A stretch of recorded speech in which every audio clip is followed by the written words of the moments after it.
Hello, everybody, and welcome. It is the NBL Free Agency Market Watch as we get into the second week and a fair bit going on. A little over the weekend, Melbourne United drop a little surprise, boys. Hello to you. Hello, Cam. What's going on? You asked for a mid-afternoon drop on the weekend, and they provided it for you.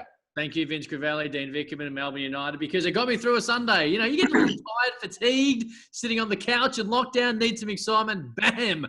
Didn't exactly expect it to be this kind of an announcement, though. Udo Babo and being the announcement. We sent a little bit of him last year, 1 year deal, obviously with the restriction, special restricted player, so he'll play as a local. But we sent a little bit of him at NBA Summer League last year in Vegas. I'll start with you, Liam. What do you make of him? This is not Makoto Hajima. This guy will come in and play a bit of a role for Melbourne off the bench. I like him. It's, you know, we know that he can play as a local. He gets paid predominantly outside the salary cap. So for all those reasons, it helps. Those kinds of things help you get other deals done. But he can actually come in and help out a bit. He's got good size to play at shooting guard. His shot is a little suspect, but he can get to the rim. He's a good athlete, can be a good defender for Melbourne United. And so all round, I think it's a good deal for them. Hey, I'll tell you what, Homicide, anytime you can find something like this, little unique backup shooting guard and fill your roster without, as Liam said, busting the salary cap and having to go and find a player in your backyard. You find someone with this type of experience internationally, little NBA Summer League, G League, tough league, that's a big win. Look, I agree. It's a win all the way around. 6'5", extremely athletic. We've all saw the highlight tape. If you didn't, just go look at what the NBL posted recently. All he's doing is dunking. He's averaged 6 points, close to 3 rebounds a game in the G League. Like, that's not a lot of points, but that's enough points to show that he can score. You know what I mean? He's not afraid. We know G League is a really tough league. And on top of it, let's not forget, against the Boomers, he dropped 18. This dude could hoop. Am I right? Am I right? Yeah. I mean, he's going to need him knockdown shots. Yeah, he is. He's going to need knockdown shots. Last year in the G League, he shot 40% from 3, but he hasn't really done that before. And if he hadn't have done that last year, I don't think Melbourne would have brought him in. That'd have been like, oh, geez, I don't know. Next to Shea Illy in that second unit. But if he comes in and shoots that way, it'll work. Of course, at NBL, to check the mixtape as well, which is up there. And the really good news is, of course, out of the three of us, Homicide, because of how great of a job Liam did last year with Didi Lizarda and the translator at NBA Summer League, he is, of course, our designated hitter when it comes to interviews with players whose first language isn't English. So, Liam, looking forward to you going at that. Hey, That'll be good. Tamuri Wigness. We've seen him around for a little while. Last couple of years, we've been excited by him. The 18-year-old, we've seen him in the NBL 1 last year, the NBA Global Academy, and now that 2-year deal at Brisbane. And he, yet again, I'll go to you, Homicide, because you love these hype guys. They bring the excitement. They're fun to watch. He'll do that in his position, point guard. Great pickup, great young talent. I think I remember we did the game down in Tasmania where I had a first opportunity to get a real good look at him. I love his aggression. He's super strong, so low to the ground. He's like a super strong version of like a Jerome Randall. He can handle the pill. He can get to where he wants to get to. He can create for others. In the blitz, he averaged 10 points, 4 rebounds, 3 assists. I think it's a real good pickup. He could learn a lot under Lamanis as well as Sobi and Kadeem. Yeah, good call.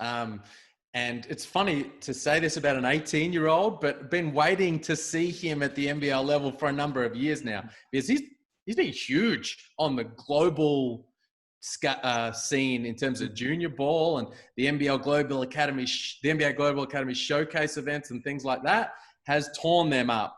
In the last year or so, hasn't grown much and hasn't really developed his shot to the point where he's on NBA draft boards, but that's where he was headed a couple of years ago. So the Bullets are going to bring him in as a fully contracted player.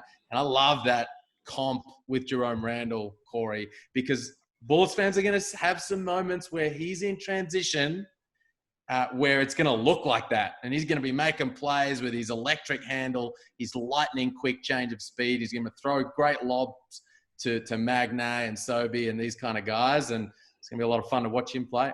No doubt. Looking forward to it. And that's, you know, as you touch on, 18-year-old. So he's got time to work on that jump shot. As Homicide pointed out, sitting behind or playing behind some really good players, representative when it comes to Australian Boomers as well. So good opportunity for him there. All right. Hawkheads, look away, because it's been bubbling around for a while. Liam Santamaria did mention it a couple of weeks ago on NBL Overtime, but today confirmed by the Sydney Kings. 3 years, third one's mutual option. Angus Glover is a king, and great to see him have this opportunity. Injuries aside, last year he was brilliant. Played for the Boomers, was really good. Homicide, regardless of where this guy plays, he's fun to watch. I got a story real quick, right, about Angus Glover. I was on the elevator one morning going about my business. He was on the elevator, and I said to him, I love the way you play. I'm rooting for you. I appreciate anybody that comes from adversity. He's been injured multiple times, and he plays the game with the passion, and he's just a dog. I love his attitude. I love the way he goes about it, and well-deserved. He played his behind off. He's earned everything he's gotten up until this point, so good on him. What elevator were you in where Angus Glover was? I was in Olsen. Okay, so he was in town for playing. Yeah. All right. NBL.com.au, great breakdown of it, Liam, and 3 years for Angus Glover in the purple. Love it. Great signing by the Kings. Can't believe the Hawks let this guy go. Homegrown talent. And my understanding is, look, the Kings just made him feel more wanted than the Hawks did in the recruiting process. And I think that's a real letdown. I'm super high on this kid. This is not Danny Manning. I mean, this is 2020. It's not 1988. This kid has got back from those injuries, and he's well and truly putting them behind him. And I think he's got tremendous upside. He's not exactly either of these guys, but I see shades of a young Jason Smith mixed with a young Glenn Saville in this kid. And I mean, those guys became multi-Olympians. Whether that's in this kid's future, I'm not sure. I think he's going to be a big-time player in this league, and they've locked him up on a multi-year deal. Talking multi-year deals, Todd Blanchfield, again, first reported by Liam Santamaria on NBL Overtime. This officially means no Tarico White, I'm assuming. Liam, you agree? Yep. Yeah. All right. 2 years, like 2 championships. Great stint for Tarico White. We'll find some time on NBL Overtime to sort of sing his praises and what he's done to the league. But love this for the Wildcats with Todd Blanchfield.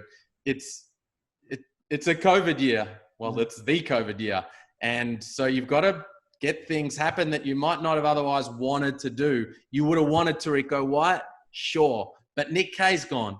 You got to go from 3 imports down to 2. You got to make this work. Mm-hmm. Blanchfield coming in that spot, peeling off-ball picks, catching and splashing.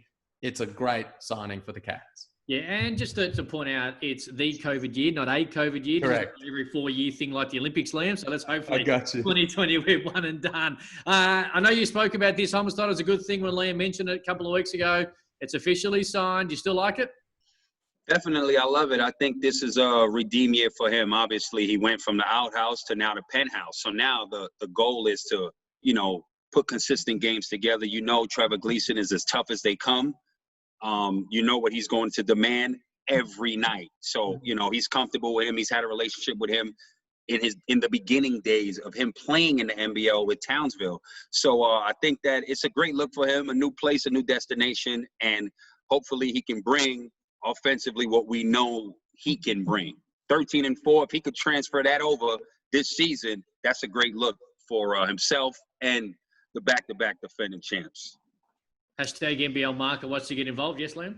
I was going to say, I feel pretty confident he's going to be able to do that because, as we've said, Gleason's going to put him in the right positions to succeed.